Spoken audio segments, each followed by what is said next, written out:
Hello বন্ধুরা, দুপুরবেলা খাবার দাবার নিয়ে আসলাম।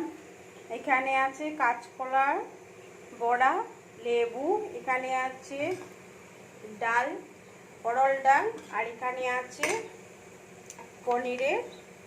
পনির বাটার মশলা। আমি মেয়ের জন্য নিচ্ছি, মেয়েকে আমি খাইয়ে দেবো, তো তাই। ওর ডাল খাবে কি না জানি না, কিন্তু ওর জন্য আমি অল্প সব পাতেই নিয়ে নিলাম। ও খাবে নি আমি জানি না, কিন্তু তবু আমি নিয়ে নিচ্ছি। আজকে দুপুরবেলার মেনু হচ্ছে ডাল, পনির, বাটার মশলা, তারপরে হচ্ছে কাঁচকলা বড়া, এখানে আছে লেবু। ও আজকে তো গুরু পূর্ণিমা, আমাদের নিরামিষ, তাই আর কিছু বানাই নাই। Bye bye.